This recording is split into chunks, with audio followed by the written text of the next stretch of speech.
Good morning students, एक बार फिर से आप जुड़ चुके हैं इंडियन हिस्ट्री चैनल के साथ, जिसमें हमने कल पढ़ा महात्मा बुद्ध के बारे में। और महात्मा बुद्ध के बारे में हमने वो ज्ञान लिया जो एग्जाम की दृष्टि से सबसे ज़्यादा इंपॉर्टेंट हो जाता है।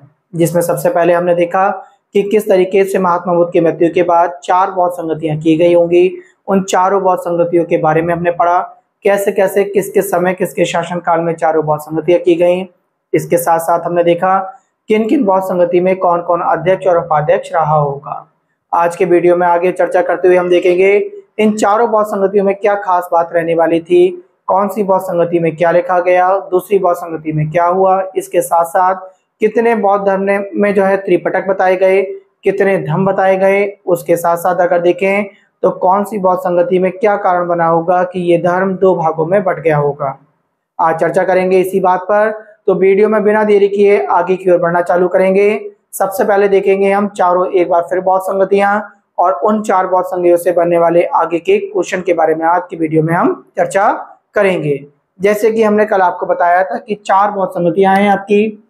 जब हमने बौद्ध संगतियों पर चर्चा करी, पहली, दूसरी, तीसरी और चौथी 4 बौद्ध संगतियां बताई।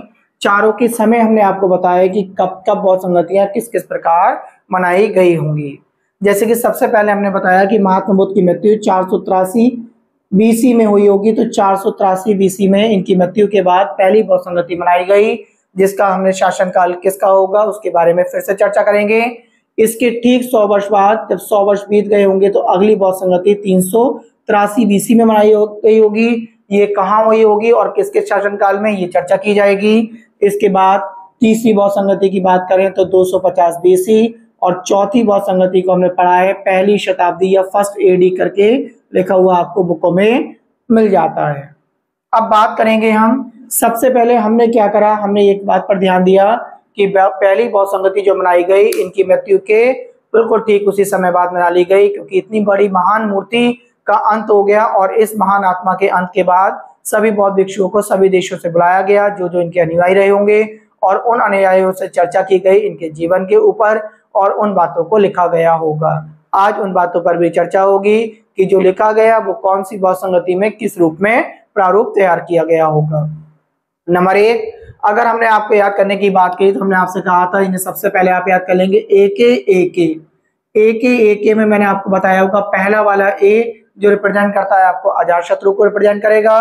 दूसरा वाले की बात करेंगे, पहला वाला अजातशत्रु। जब अजातशत्रु का इतिहास हम आपको पढ़ा रहे थे तो हमने मगध साम्राज्य में बताया था, मगध महाजनपद में बताया था कि जब बिम्बिसार की जो है हत्या कर दी जाएगी अजातशत्रु द्वारा, तो अजातशत्रु के शासनकाल में केवल 8 वर्ष का समय बीता होगा, तभी महात्मा बुद्ध की मृत्यु हो गई होगी। मृत्यु का कारण हम आपको बता चुके हैं कि एक ऐसा मांस का टुकड़ा इन्हें खिला दिया गया जो पहले से ही खराब था। उस खराब मांस के टुकड़े के खाने की वजह से इनकी तबीयत बिगड़ गई और तबीयत बिगड़ने के कारण इनकी मृत्यु हो गई। इन्हें पहले से ज्ञात था कि ये मांस का टुकड़ा जो है खराब है, फिर भी इन्होंने खुद को खाना स्वीकार समझा, ना कि अपने साथ वाले अनुयायी को देना। इसके साथ साथ अगर बात करें तो दूसरे में हमने आपको कालाशोक बताया था कि दूसरे में हमने बोला था कालाशोक, इसी का नाम हमने एक और बताया था, जो नाम बताया था आपको काकवर्ण करके बोला जाता है। इसे काकवर्ण अर्थात कौवे की तरह काला ये एक शासक रहा होगा। ठीक, तो दूसरी बौद्ध संगति के समय महात्मा बुद्ध की मृत्यु को जो है कालाशोक के समय के दौरान 100 वर्ष मृत्यु को बीत चुके होंगे। इस कारण कालाशोक ने अपने साम्राज्य में रहने वाले सभी बौद्धिस्टों को, इसके साथ साथ और देशों में, अन्य देशों में रहने वाले बौद्धिस्टों को बुलाया होगा और एक बार फिर से इनकी मृत्यु के ऊपर या इनके जीवन के ऊपर चर्चा की गई होगी। तीसरे की बात करें तो तीसरे का समय बहुत इंपोर्टेंट हो जाता है, इसका समय आता है अशोक। तो अशोक के समय काल में जो है ये तीसरी बौद्ध संगति रही होगी। और चौथी की बात करें तो ये हो जाती है कनिष्क के समय में बौद्ध संगति कहलाएगी, आपकी कनिष्क के समय में रही होगी। तो सबसे पहले आपने समय पीरियड आपको याद हो गया होगा, जिन्होंने ये बात मेरी समझ ली। उसके बाद आपको चारों के कार्यकाल याद हो गए, एक। इसके बाद अगर हम स्थानों की बात करें तो उनकी शॉर्ट फॉर्म याद कर लेंगे आप, आरवीपीके। तो आरवीपीके में हमने बताया था अजातशत्रु की जो राजधानी रही होगी वो राजगृह रही होगी। इस तरीके से आपको पहली बौद्ध संगति भी याद हो गई और उसका स्थान, और उसके साथ साथ अजातशत्रु की राजधानी भी आपको याद हो गई होगी। अगर आपसे पूछा जाए अजातशत्रु के समय में क्या राजधानी थी तो आप बता देंगे तुरंत क्या रही होगी, मगध की राजधानी राजगृह रही होगी। इसके बाद कालाशोक की बात करें तो कालाशोक के समय में ये राजधानी बदल के क्या हो गई होगी, वैशाली हो गई होगी। और वैशाली के बाद अगर तीसरे नंबर पर बात करें तो अशोक के समय में ये पाटलिपुत्र हो गई होगी। तो पाटलिपुत्र में इसकी जो है तीसरी बहुत संगति बनाई गई होगी इनकी। और चौथे में आपकी ये कुंडलवन, या आप इसे जो बोलते हैं कुंडलवन, और इसके साथ साथ कहीं कहीं किताबें कश्मीर भी लिखती हैं, दोनों एक ही चीज है आपकी। ये बात आपको याद हो गई होगी। अब देखेंगे आगे की बात को समझेंगे। देखिए, जब पहली बहुत संगति हुई होगी तो पहली बहुत संगति में जितने भी विचार हुए होंगे महात्मा बुद्ध के बारे में, उन विचारों को लिखा गया होगा। और जो विचार लिखे गए उनसे जो है हमारे त्रिपटक बनना स्टार्ट हुए, जिसमें हमने पहली बहुत संगति में हमें दो तरीके के पटक देखने को मिलते हैं, सूत पटक और विनय पटक। पहली बहुत संगति के दौरान लिखे गए। सबसे पहले आप याद कर लेंगे, सर ने बताया पहली बहुत संगति के समय में सूत पटक लिखा गया, सूत पटक के साथ साथ सूत पिटक करके भी लिखा हुआ होगा, प्लस विनय पिटक लिखा गया। तीनों ये दोनों आपके पहली बहुत संगति में लिखे गए। अब इनकी खास बात करें अगर, तो सूत पिटक पर जो चर्चा मिलती है या लिखवाने का आशय जो जाता है वो जाता है इनके प्रिय स्टूडेंट को, जिसके बारे में हमने चर्चा कर ली थी, आनंद। आनंद के बारे में हमने आपको अपने पिछले वीडियो में बता दिया था कि आनंद की मुलाकात इनसे कहाँ हुई है और कैसे कैसे इनका ये प्रिय शिष्य बना होगा, प्रिय अनुयायी बना होगा। तो पहली बात अगर करें, आपसे सूत पिटक के बारे में पूछे कि सूत पिटक की रचना किसने करवाई, तो आप तुरंत बता देंगे इसकी रचना आनंद ने कराई है। पहली बात आपको ये याद हो जानी चाहिए कि सूत पिटक किसके द्वारा लिखवाया गया, आनंद के द्वारा। दूसरी और तीसरी बात और पूछते हैं, इसमें किस बात की चर्चा की गई है। तो अगर इस तरीके से पूछ रहे हैं आपसे तो आप बताएंगे इसमें महात्मा बुद्ध के उपदेशों के बारे में बताया गया है और उसके साथ साथ शिक्षा के बारे में चर्चा की गई है। ये बात आपके क्लियर हो गई होगी। तो तीन तरीके के पिटक है हमारे। तो सबसे पहले हमने सूत पिटक पढ़ा। सूत पिटक में क्या है आपका, सूत पिटक किसके द्वारा लिखवाया गया, आनंद के द्वारा लिखवाया गया। क्या क्या है उसमें, उपदेश लिखा हुए हैं प्लस शिक्षा है, शिक्षा उपदेश और शिक्षा बताई गई। और दूसरे नंबर पे आ जाता है आपका इन्हीं का दूसरा पिटक जो पहली ही बहुत संगति का भाग रहा है, उसका नाम है आपका विनय पिटक। अब विनय पिटक की अगर आपसे बात की जाए तो आप विनय पिटक में बताएंगे यहाँ पहला वाला पिटक तो आनंद के द्वारा लिखवाया गया, दूसरा वाला पिटक उपाली के द्वारा लिखवाया गया।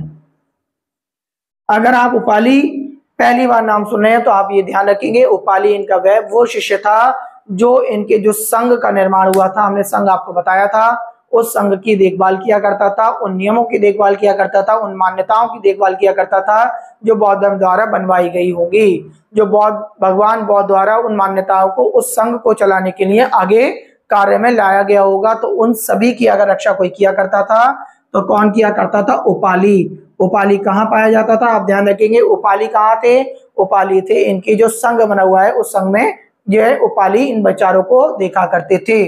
तो उपाली ने क्या बातें बताई हैं, उपाली ने दो तरीके की बातें बताई हैं। एक तो इनकी मान्यताओं के बारे में बात चर्चा की है, उपाली ने मान्यताएं बताई हैं, और मान्यताओं के साथ साथ अगर बात करें इनके नियमों के बारे में चर्चा की है। जो हमारा वीडियो पीछे देख चुके हैं उन्हें उनके नियमों के बारे में अपने आप ध्यान आ गया होगा कि सर ने बताया था कि महात्मा बुद्ध ने बोला है कि अगर इस संघ में आपको प्रवेश लेना है तो कम से कम आपकी आयु 15 वर्ष होनी चाहिए। 5 वर्ष तक आपको संघ में रहना होगा, अपने माता पिता, अपने परिवार, अपने किसी भी भाई बंधु से आपको नहीं मिलना होगा। उसके साथ साथ किसी भी बूढ़े व्यक्ति की, किसी भी स्त्री की, किसी भी चोर व्यक्ति की, किसी भी सैनिक की, किसी भी पुलिस की, किसी भी तरीके से जो भी आपके ये व्यक्ति हैं इनकी किसी तरीके से एंट्री ना होगी। इसके साथ साथ ना ही किसी ऋणी व्यक्ति को इस संघ में बुलाया जाएगा या रखा जाएगा। तो इस तरीके से नियम हुआ करते थे। व्यायाम करना कंपलसरी होगा, दोपहर का भोजन आपको नहीं करना है। ये सारे के सारे नियमों से जो बंधेगा वही आपका इसमें आकर व्यक्ति रह पाएगा संघ में। और ये सारे नियम कौन देखता था, उसका नाम बता दिया हमने, उपाली। और यहाँ पर रहने वाले के बारे में भी हमने आपको पीछे चर्चा में बताया था कि जो व्यक्ति इसमें आके रहा करते थे, जो छात्र इसमें आके रहा करते थे, उन्हें उपसंपदा बोला जाता था। तो आपसे पूछ लिया जाए बौद्ध धर्म में उपसंपदा का क्या अर्थ है, तो आप तुरंत बता देंगे उपसंपदा का अर्थ है वो बौद्ध भिक्षु जो ज्ञान प्राप्ति के उद्देश्य से महात्मा बुद्ध के संघ में प्रवेश लेते थे। ये बात आपको क्लियर हो गई होगी। इसके बाद अगर बात करें, मैंने 3 तरीके के पिटक के बारे में आपसे चर्चा करी, जिसमें 2 पिटक आपको मैंने सूत पिटक और विनय पिटक के बारे में जानकारी दे दी। अब तीसरे अगर पिटक की बारे में हम जानकारी लें तो तीसरा पिटक जो लिखा गया है वो तीसरी ही बौद्ध संगति में लिखा गया है। दूसरी बौद्ध संगति में केवल चर्चाएं हुई हैं, ना कि कुछ लिखा गया है। आप तीसरी बौद्ध संगति में आप तुरंत पूछ कह देंगे कि इसमें अभिधम पिटक के बारे में जानकारी मिलती है। तो तीसरा पिटक अगर पूछ ले कब लिखा गया है तो बता देंगे अभिधम पिटक है तीसरा पिटक, और वो कब लिखा गया है, तीसरी बौद्ध संगति में लिखा गया है। अब एक बात ध्यान रखें, इससे पहले एक बात की चर्चा कर लें, तभी अभिधम पिटक पर फिर दोबारा से आ जाएंगे। कल हमने आपसे कहा था कि ए आरबी पीके और इसके बाद उनके अध्यक्षों की चर्चा करी थी हमने, जिसे बता दिया था हमने एमएसएमवी करके, एमएसएमवी। तो एमएसएमवी में हमने बोला था आपको एमएसएमवी। अब देखिए सबसे पहले चर्चा हम तीसरे की कर रहे हैं, तो तीसरा मैं आपको बता दूं, तो तीसरा जो था आपके यहाँ पे जो अध्यक्ष थे वो थे आपके मोगलीपुत्र तिस।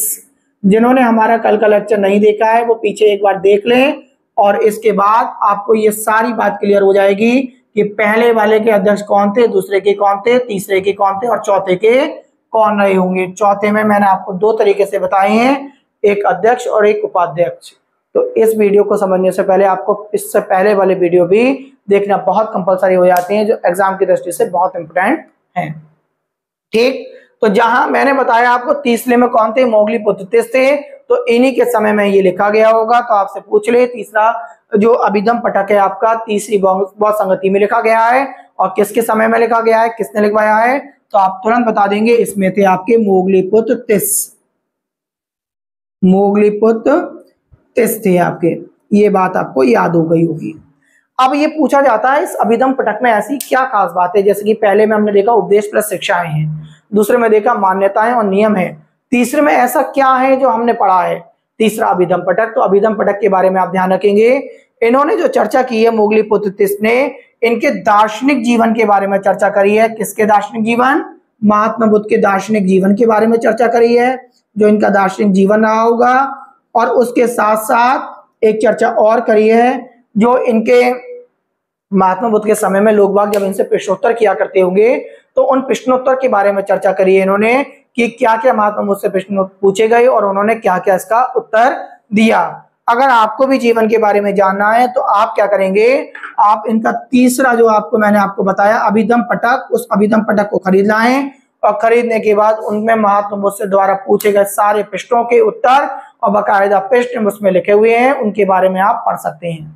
तो मैं आशा करता हूं तीनों पिटक आपको समझ में आ गए, कब कब ये पिटक बने होंगे, किस किस के समय में बने होंगे, किस किस ने इसमें बनवाने में सहयोग किया होगा, ये तीनों बातें आपके क्लियर हो गई होंगी। इसके बाद आगे चर्चा करेंगे हम इनके त्रिरत्न के बारे में। आपसे त्रिरत्न एग्जाम की दृष्टि से बहुत पूछा जाता है, आप छोटा सा शॉर्ट फॉर्म में जैसे अभी हमने ए आरबी पीके एमएसएमवी करके याद करा, ऐसी आपको त्रिपिटक इनके त्रिपिटक के साथ साथ त्रिरत्न याद कर लेंगे। त्रिरत्न के बारे में चर्चा कर रहे हैं यहाँ पर, हम ध्यान से समझेंगे, आपको अभी याद हो जाएंगे त्रिरत्न भी। त्रिरत्न याद करेंगे आप इस तरीके से, सर ने बताया था BDS, BDS, B for Buddha है आपका, डी फॉर धम है और एस फॉर संघ है। संघ की चर्चा हमने पीछे कई बार कर ली, बी फॉर बुद्ध की चर्चा करेंगे हम और इसके साथ साथ धम की चर्चा करेंगे।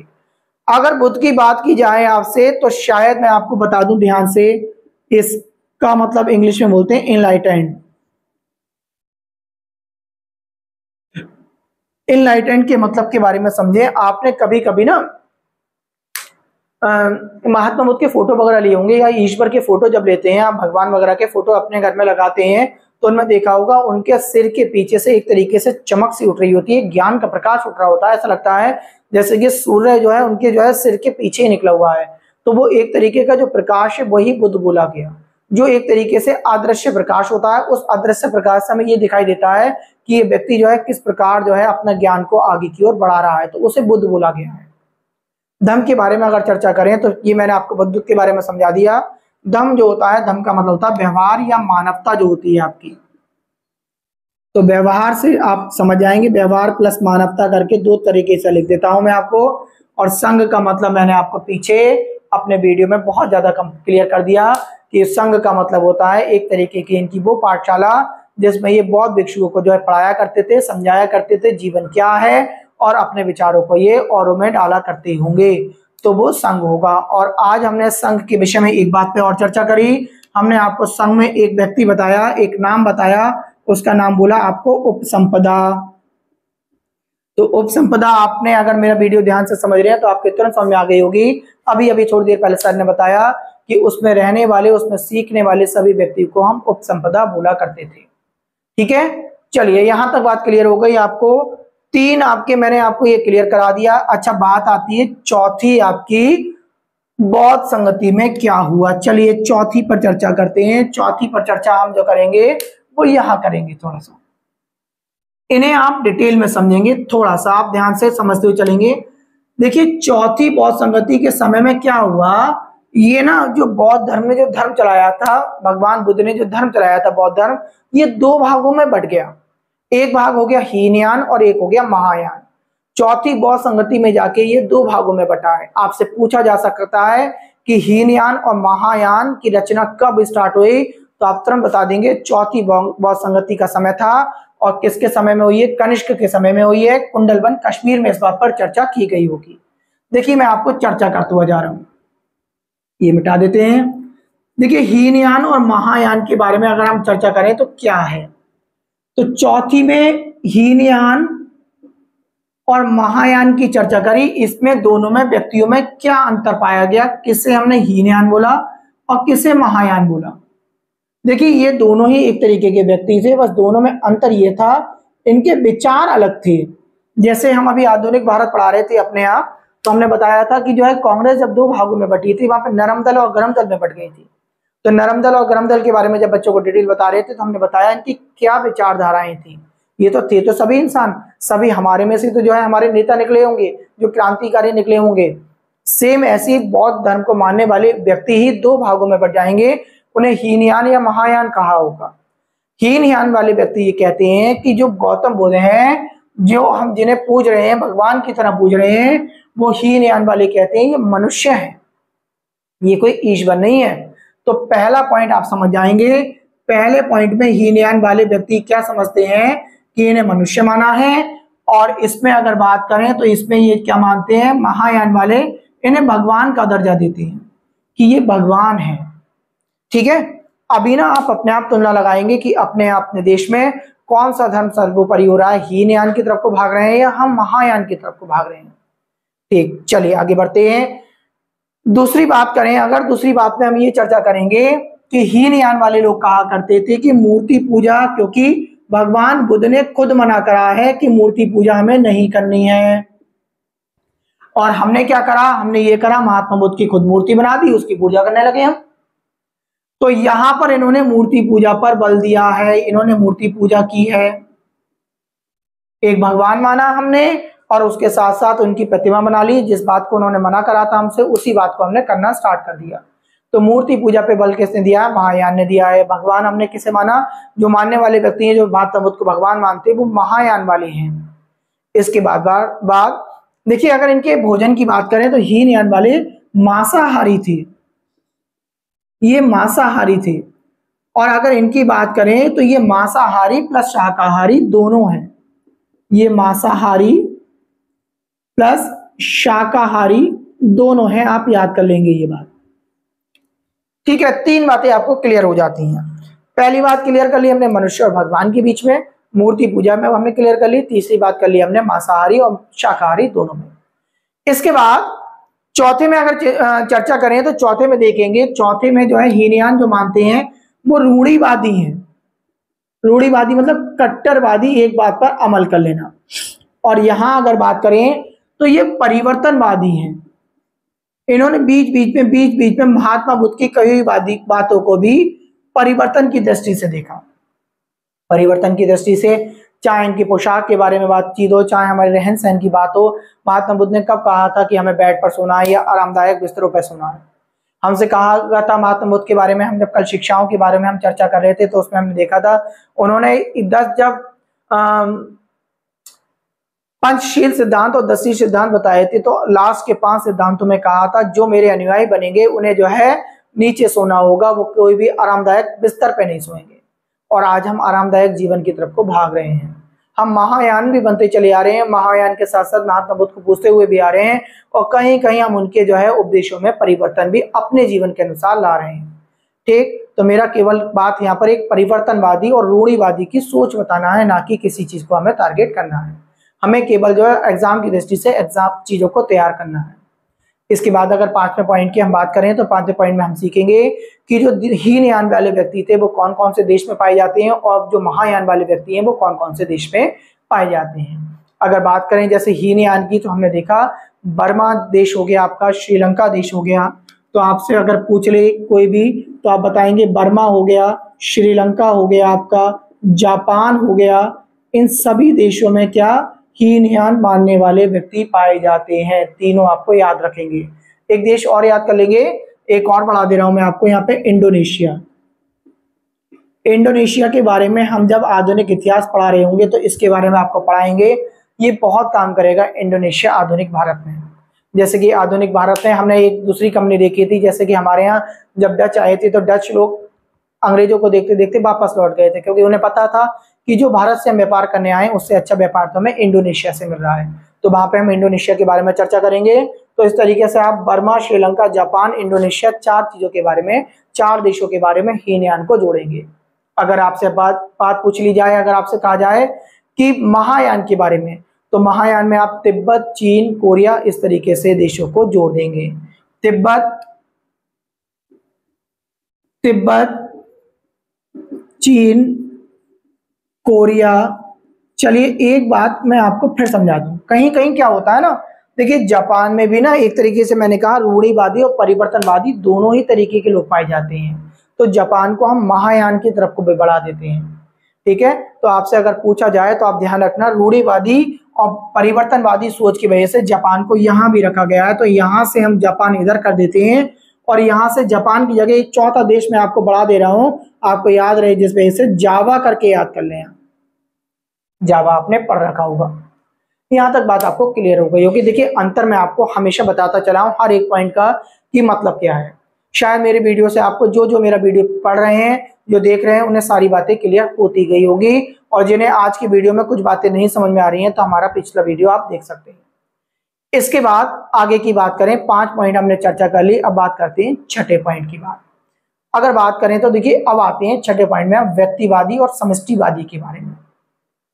व्यक्तिवादी और समष्टिवादी के बारे में अगर बात करें तो 2 तरीके की सोच बनती है हमारी यहाँ पे। 6ठा पॉइंट, 5 पॉइंट हमने यहाँ पर ले चुके, अब 6ठे पॉइंट के बारे में हम बात करें तो व्यक्तिवादी, ये पहला वाला जो है वो व्यक्तिवादी है, आपके हीनयान व्यक्तिवादी है। और आपकी बात करें दूसरे वाले में आ जाए तो ये समष्टिवादी है।